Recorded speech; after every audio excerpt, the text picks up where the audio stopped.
Hello, everybody. Welcome. My name is Matt McEwen. And I'm Drew Walters. We are a couple of the core reviewer team for Airship, and we are giving you a presentation here today called Airship. I can't say it. Airskiff, your on-ramp to Airship development.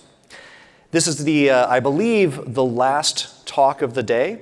So you may be as tired as I am, and I appreciate your being here to learn a little bit about Airship and Airskiff.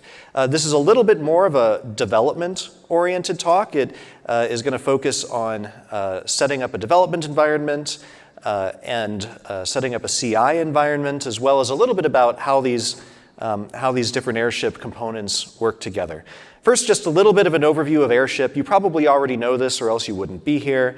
But briefly, Airship is a platform, an open source platform that takes YAML files from Git repositories, and it validates them, and it combines them into a site-specific set of YAMLs, and then it feeds them into the Airship front door API, which then uses them to drive provisioning of a full cluster from soup to nuts. That includes the provisioning of the bare metal servers, putting Kubernetes on those servers and bringing up a highly available cluster, and then installing a workload on top of that cluster using the Helm package management and deployment project. In many cases, that workload is OpenStack itself, so that Kubernetes can resiliently manage OpenStack services.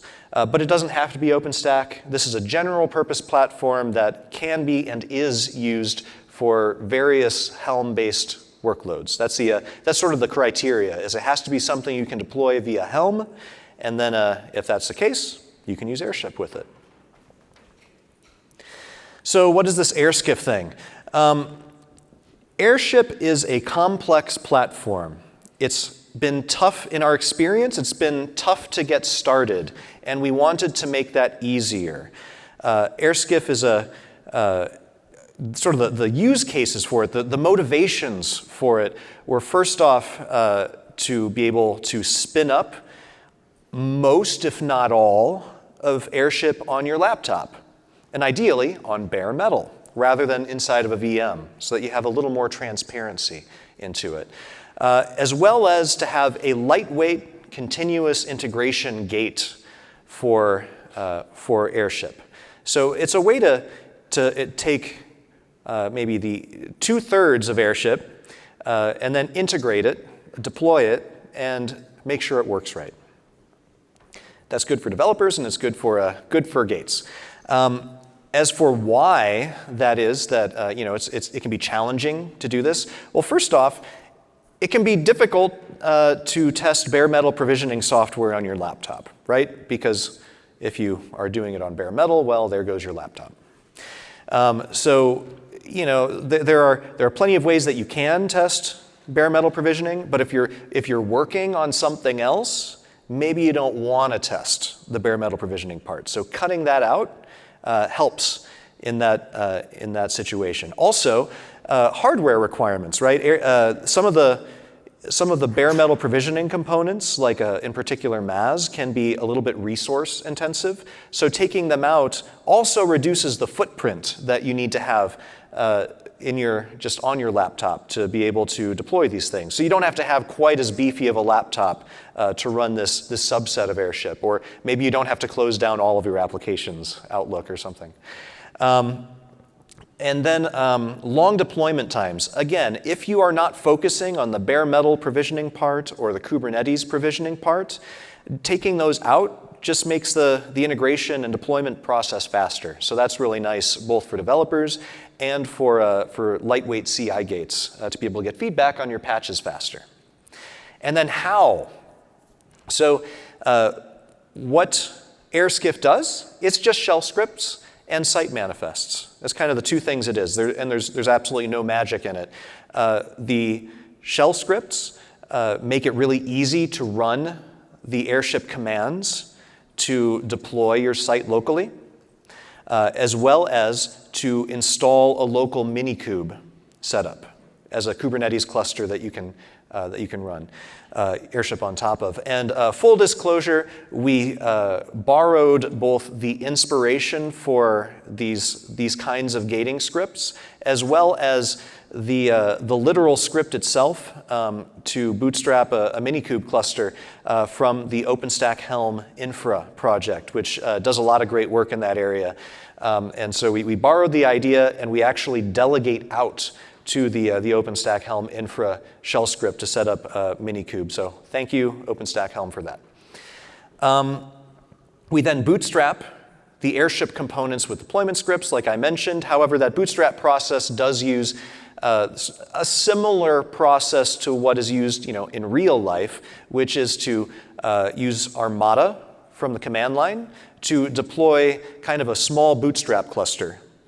Now, in production, that small bootstrap cluster is called Genesis, and then you tell it, provision the rest of the cluster, put operating systems and Kubernetes on the rest of the cluster. In an Airskiff context, you bootstrap that node, for example, on your laptop or in a virtual machine, and then you just deploy more software on top of that node because you don't have the bare metal provisioning components installed, so you can't really ask Airship to provision you more hardware to spread your workload out over, right? And then finally, the how is that you can deploy OpenStack itself using treasure map, using the treasure map documents. Treasure map is our project that has Airship reference manifests that you can either use straight out of the box in many cases, like the Airskiff manifests, or you can use them as an example for setting up your own lab. And all those manifests are continuously integrated and tested nightly and upon patch sets. So where'd this name come from? Well, if you have an airship, a ship is a big boat, and a skiff is a shallow, flat-bottomed boat. So in my own mind, it seemed like if you cut the bottom of a boat off, which includes the bare metal provisioning and the Kubernetes cluster, the foundational stuff, you're left with this flat bottom boat. We'll call that a skiff. And so Airskiff is a learning, development, and gating environment for Airship. And one of the other motivations for this, I was asked a question yesterday, does Airskiff replace Airship in a bottle? And the answer to that is that they serve very different purposes. First off, Airship in a bottle is two different things. So in this slide, I'm going to talk about the thing most people know about, which is our demo environment. If you go to airshipit.org, it says, hey, try out Airship, and you run this command, and then all this stuff scrolls by, and then you have OpenStack. And that's really cool to see, and it gives you a little bit of a good feeling that Airship actually works. As a developer, it is very obtuse, and you have no idea what it's doing. And so that was part of the goal of taking away a little bit of the one-click demo automation, was just to make it a little more transparent, a little more interactive, and to give a little more guidance into looking at these manifests and understanding sort of how to use them, how to modify them, how to modify the components themselves, the Python components, et cetera. So I said Airship in a bottle was two things. The demo environment is used pretty much only for that, for demo, like to do the one-click, stand up an Airship.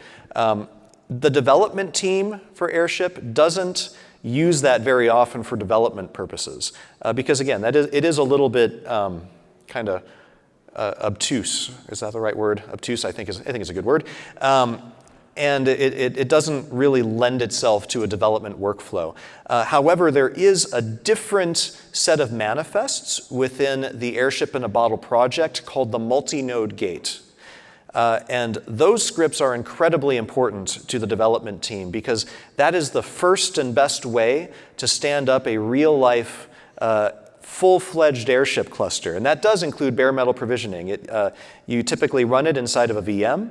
Within that VM, it stands up a four-node cluster of nested VMs using drydock and using MAS configured to do VM-based bare metal, VM provisioning. And then it uses Promenade to deploy Kubernetes on top of that.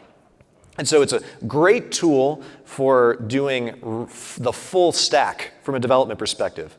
But there are some trade-offs. And anyway, that's the airship in a bottle I'm talking about here, the multi-node gate. First off, it takes more resources. Because again, not only are you deploying more widgets, but you're also deploying your master VM needs to be big enough to fit 4 smaller VMs inside of it. And then it takes more time. It's more complex, and it takes more time to deploy because you're just doing more stuff. You're validating more stuff with that testing.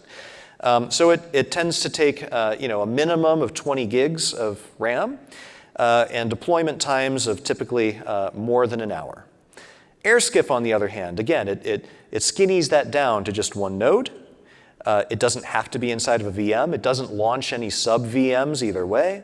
It has less complexity, and it typically deploys in less than an hour. And depending on how you spin it, Drew might get into this a little bit, depending on how you spin it, you can either deploy the full OpenStack stack on top of it, which is great to do the full integration.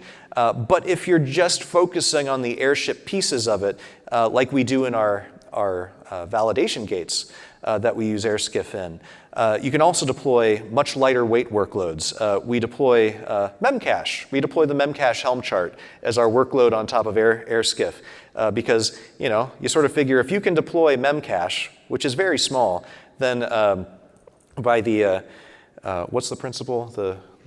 Not the transductive principle. If someone thinks of it, yell it at me. Some mathematical principle. The inductive principle. Thank you. By the inductive principle, you can assume that if you can deploy Memcache, then the gears are turning right, and you can deploy whatever other Helm charts you want. So there's a place for both sets of validations. And as a developer, if you just want to deploy Memcache on top of Airskiff, that can take a half hour or less, depending on where you start that from. And then finally, there is overlap between these two deployment techniques, the Airship in a bottle, multi-node gate, and Airskiff. They both validate those software deployment components of Airship, in particular Armada and Deckhand and Pegleg and Shipyard. That's sort of the common ground that they validate. And then the multi-node gate, of course, adds in the bare metal and Kubernetes provisioning components. So just the timeline here is this started out as just a little side project for my Scrum team to help onboard, really start off to help onboard myself. When I joined the Airship development team, I wanted to be able to understand a little bit better what was going on under the covers. So I just put it out on my GitHub and used it myself, and I passed it off to a couple colleagues, and they're like, oh, this really helps. I'm like, oh, good. So it kind of got passed around a bit, and we introduced it into the treasure map project proper after it proved that it had some staying power and some value to it. And by putting it in treasure map, for one thing, it got it out of my GitHub.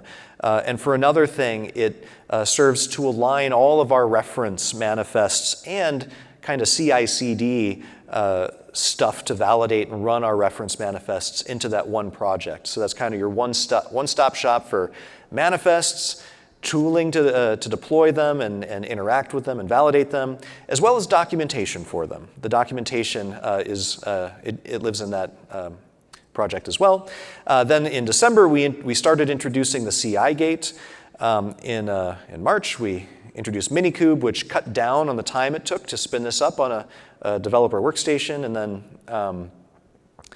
then just a few days ago, we finished integrating the Airskiff manifests, site manifests, with the global Airship manifests that are in treasure map. And that was really important to us because that kind of is a proof point for Airship. The whole point of it is, one of the points of it is that you want to be able to have most of your configuration for all of your different sites and use cases defined in one place, and then have different use cases specified as overrides on top of that, and different sites specified as overrides on top of that, right? To deduplicate all of those YAML configurations for your deployment. And so by moving Airskiff to use those manifests, it made Airskiff incredibly small, which is kind of the goal. We wanted to just make it an easy way to use normal Airship as much as possible. All right. Okay. Thank you, Matt. And now you're wondering, now that you want to set up an Airskiff environment, what's the next step? Well, as Matt mentioned, in the treasure map repository, Airskiff is bundled with a set of deployment scripts. They're modeled after Openstack-Helm, and they kind of tell a story. So if you progress down the chain, and for example, like Matt said, you don't want to deploy OpenStack, you could just stop at script 030, and you'll have an Airship control plane. So these deployment scripts, as you walk through them, they stand up a single node Minikube Kubernetes cluster, and then they take an Armada container to deploy the Airship components into the UCP namespace. And then finally, they go ahead and deploy OpenStack using Airship. Again, that's if you continue to the very end. As Matt kind of mentioned or hinted to earlier, if you were to look at the Airship control plane in the UCP namespace, you would notice that there's no dry dock, promenade, or MAS. And again, that was intentional since we're using Minikube to actually bootstrap that cluster. So Airskiff itself is also configured to work with the existing Airship tooling that is in every Airship repository. So it really makes it easy to deploy a simple code change. It starts out with just building a new image after you make the change to that specific component. Each image in the Airship makefiles gets tagged latest, and that is what the bootstrap script looks for. And that's actually the next step. So once you run the bootstrap script, Armada will look for that latest image, it will deploy it into the UCP namespace, and then you are free to test your changes, whether that's by using more shipyard actions, or you go ahead and use the APIs directly. Even easier than making a code change, since you don't need an image, would be updating just a simple chart change, which we'll actually demonstrate later. During the earlier parts of the deployment scripts, Airskiff itself clones all of the Airship components as well as OpenStack-Helm infra, since we use that to deploy the Kubernetes cluster. So those repositories all get mounted into the Armada container when the bootstrap script executes. So making a chart change is really just as simple as going into the chart itself, finding what you want to change, twisting it around, and then running the bootstrap script again. Now, possibly the biggest benefit that we see using Airskiff is the continuous integration that it provides. Right now, Airskiff is a non-voting check job on Armada, Deckhand, Shipyard, and Treasure Map up on Garrett. You'll notice it down there at the bottom. It says Treasure Map Airskiff deployment. That's what it looks like. What this means in practice is that every time one of these, or a developer is checking in code to one of these repositories, an Airskiff job is kicking off deploying a single node Kubernetes cluster, and then it takes the component that you changed and it builds a new image for it, and then deploys that image along with any chart changes that you made. At the very end of it, it will go in and try and deploy memcached, just to make sure that the full integration works between the components listed right there. After the job runs, there's a post job that will go ahead and collect Kubernetes artifacts, various objects, and release statuses from Helm that help with debugging. And actually, I will show you right now, this is a change that was recently submitted to the Treasure Map repository and now merged by none other than Matt McEwen. Oh, look at that. I didn't know it was going to be famous. Good job, Matt. Success. But you'll see it at the very bottom, completed in 32 minutes. So if you click on this job, the second to last directory, Ubuntu Xenial, I'll zoom in so everyone can see this a little bit better. Too much. There we go. OK, so Ubuntu Xenial, that's the name of the host that the job actually executed on. So inside of there, whoops, with this, you have a debug directory. And you can see there's different directories. For example, Helm, these are all of the statuses of all the releases that were deployed at the end of the job. So this is what the Keystone one looked like.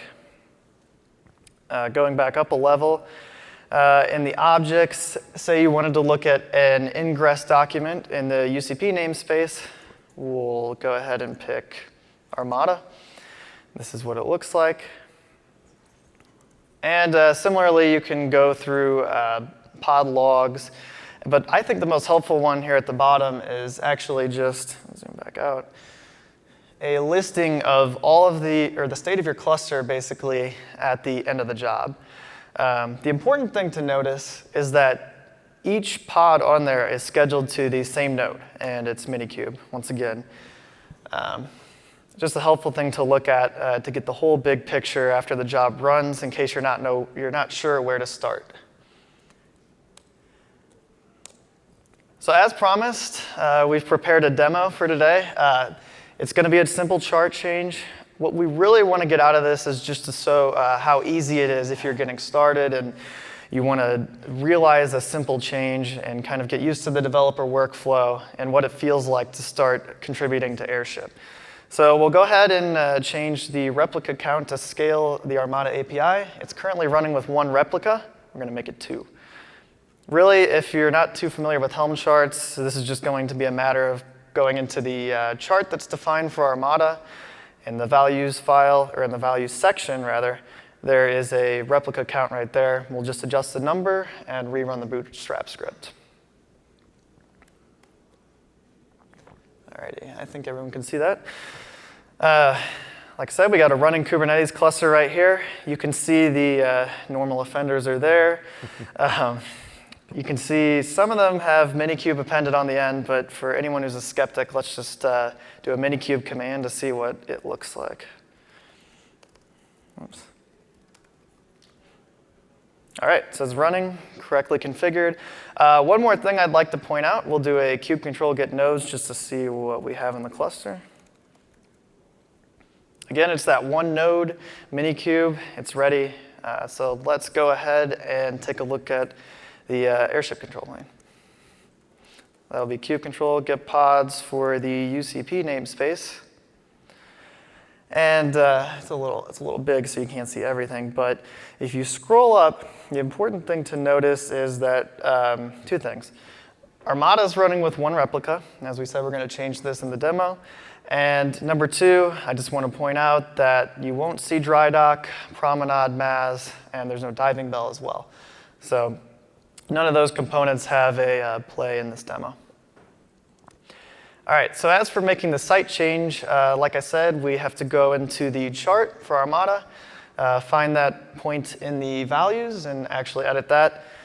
So most of the documents in Treasure Map live at the global level, as we kind of touched on earlier.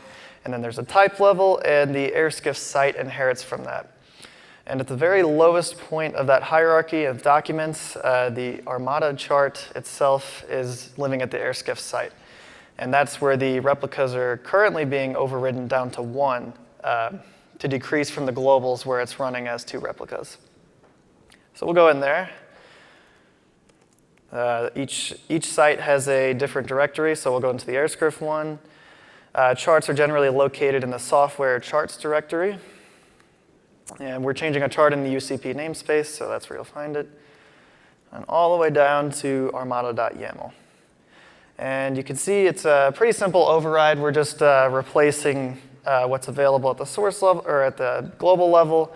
Global level chart, you can see parent selector is UCP Armada Global. And we're doing a couple of other things in there, like changing the source, as I mentioned earlier, where those charts get deployed. We're looking for them locally. But the thing we're interested in is on line 28, and that's the replicas. And that's it. Now it's time to execute the bootstrap script once again. Just one thing to point out while this is churning is that obviously we started with a cluster already running here, right? That Armada bootstrap script is the same script you run to deploy the initial Airship components as well as to update them. And that really goes back to the philosophy of why we chose Helm, because and Kubernetes for that matter, it's a declarative platform. You say, this is what I want my site to look like, and then Helm and Kubernetes figure out what needs to happen. And so if it's not there, it puts it there. If it is there, it updates it if it needs to be updated. Yep. And it looks like the wheels have started turning. First we take Pegleg, actually. You'll see that Pegleg did a little bit of work, and it'll render all of the documents together using the deckhand layering engine, rather than just collecting them like you normally would and giving them off to Airship. So Armada's going through looking for diffs in the charts, and it stops down there at Armada because it found a diff. It's performing an upgrade. You can see there's some different messages from Tiller in there, if you're not familiar with the Armada output, or Tiller output. And it's going to wait for that new replica to be ready. In fact, if you take a look out in the UCP namespace,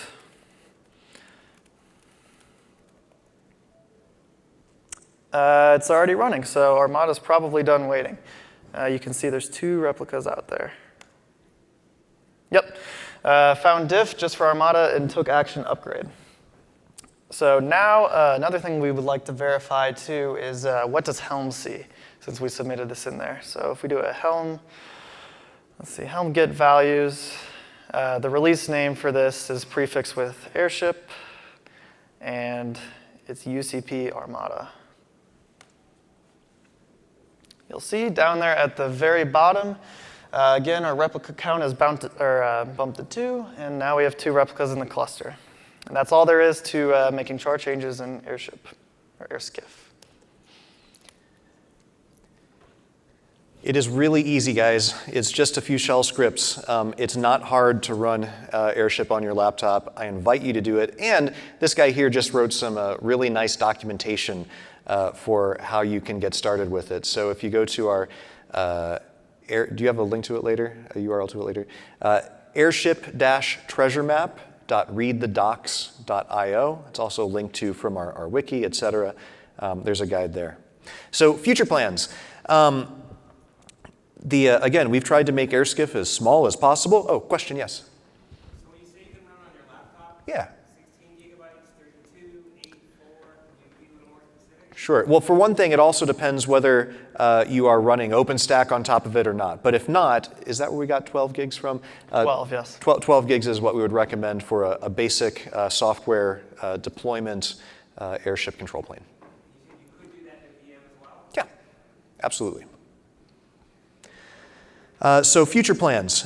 We have always been, we've sort of been advertising Airship as being a collection of loosely coupled components, right? Hopefully this demonstrates that these things work really well with or without the bare metal provisioning bits in place. We're going to take advantage of that in the future by integrating with the sort of the nascent Kubernetes cluster API and with the MetalCube project. MetalCubed, they recently changed their name to make our slide wrong. And the part of the goal of that is going to be to have a Kubernetes community standard way of doing declarative bare metal provisioning, and we're going to incorporate that into our Airship manifests. And it will also sort of facilitate new use cases for Airship, such as being able to deploy it not just on bare metal, but on top of other kinds of cluster API providers. All the public clouds are creating providers for the cluster API. So that's going to sort of further separate, or delineate, I should say, the software deployment part from the provisioning part of Airship. And if you'd like to be part of that discussion, we are going to be talking about it quite a bit at the PTG on Friday and Saturday. However, in the meantime, in sort of a lab kind of scenario, we've also gotten requests of, hey, I'd really like to just try out Airship on top of my KubeSpray environment or something like that, sort of a bring your own Kubernetes approach. And that long term, we would definitely recommend the cluster API approach for bringing your own Kubernetes and sort of your own bare metal or VM or whatever you want, because that's all pluggable. But in the short term, if you just want to try out Airship on top of another Kubernetes distribution without worrying about bare metal, the same approach can definitely be expanded upon to try out Airship in a single or multi-node setup in a lab. And beyond that, we will continue building out our CI validation for Airship using both lightweight techniques that give us fast feedback, as well as full stack techniques that integrate OpenStack and the bare metal provisioning to get us additional feedback on the full integration, because all testing has its place. So I think that's all we have. And what questions do you guys have? We have a couple minutes left.